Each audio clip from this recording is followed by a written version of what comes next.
नमस्कार, स्वागत है आप सभी का एनएमएफ न्यूज में। मैं हूं आपके साथ शाफनी पटनायक। मध्य प्रदेश के कूनो नेशनल पार्क से एक ऐसी खबर आई है जिसने सबको हैरान कर दिया। हम सब जानते हैं कि चीतों को भारत में दोबारा बसाने के लिए पीएम मोदी द्वारा प्रोजेक्ट चीता चलाया गया। नामीबिया से 8 चीतों को सितंबर 2022 को रिलीज किया गया था, जिस पर अब करोड़ों खर्च हो रहे हैं। अब आपको लग रहा होगा कि शायद इनकी मेंटेनेंस और बाकी चीजों में पैसे ज्यादा खर्च हो जाते हैं, लेकिन आपको जानकर हैरानी होगी कि इन चीतों के सिर्फ खाने यानी कि मटन पर ही करोड़ों रुपए खर्च हो रहे हैं। दरअसल मध्य प्रदेश सरकार ने विधानसभा में जो आंकड़े पेश किए वो चौंकाने वाले थे।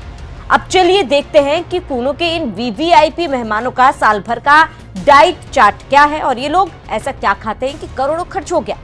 मध्य प्रदेश के श्योपुर स्थित कूनो नेशनल पार्क के चीतों ने पिछले एक साल में करीब 1,27,10,870 रुपए का मटन डकार लिया। ये जानकारी खुद मुख्यमंत्री मोहन यादव ने विधानसभा में एक लिखित सवाल के जवाब में दी। अगर हम इसका गणित समझे तो इन चीतों के भोजन पर हर महीने औसतन 10.5 लाख रुपए और रोजाना करीब 35,000 रुपए खर्च किए जा रहे हैं। ध्यान रहे कि ये खर्च उन चीतों के लिए है जो वर्तमान में बड़े बाड़ों में बंद है और खुद शिकार नहीं कर पा रहे। चीतों को लेकर प्रमुख जानकारी। कुल खर्च 1,27,10,870 रुपए फाइनेंशियल ईयर 2024-25 में। प्रतिदिन का औसत खर्च लगभग 35,000। चीतों की कुल संख्या अब तक 38 है। नए मेहमान बोत्सवाना से 8 और चीते आने की तैयारी है।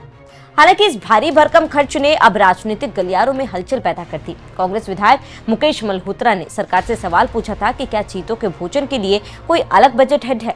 उसके जवाब में सरकार ने साफ किया कि इनका भोजन के लिए कोई फिक्स बजट नहीं, जब भी जरूरत होती है अन्य फंड से पैसा डाइवर्ट किया जाता है। इस पर विपक्ष का आरोप है कि एक तरफ आम जनता महंगाई से परेशान है, वहीं दूसरी तरफ चीतों के मैनेजमेंट में पारदर्शिता की कमी है।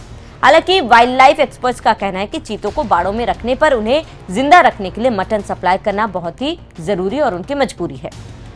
कूनो में चीतों को लेकर जानकारी। आबादी का विस्तार। कूनो में अब चीतों का कुनबा बढ़कर 38 हो गया है।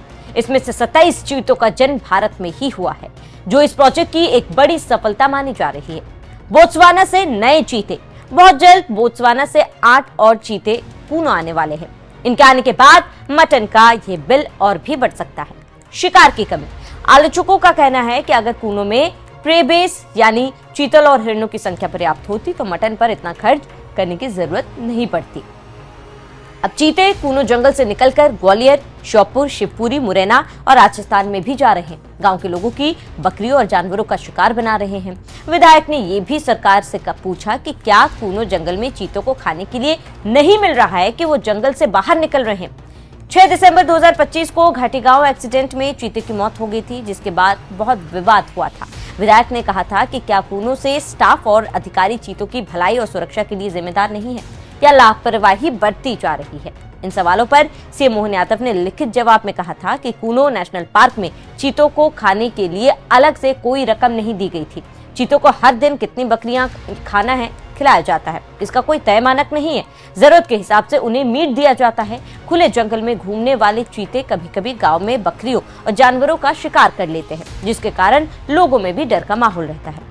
प्रोजेक्ट चीता भारत का एक महत्वाकांक्षी प्रोजेक्ट है। विदेशी चीतों को भारतीय माहौल में ढालना एक बड़ी चुनौती है और इसके लिए भारी निवेश भी किया जा रहा है। अब देखना यह है कि ये करोड़ों का मटन खाने वाले चीते कब तक पूरी तरह आत्मनिर्भर होकर कूनो के जंगलों में खुलेआम शिकार कर सकेंगे। फिलहाल आपका इस पूरे मामले पर क्या कहना है और मटन पर हो रहे करोड़ों रुपए के खर्च पर आपका क्या कहना है, हमें कमेंट कर जरूर बताएं। सत्य बने रहिए एनएमएफ न्यूज के साथ।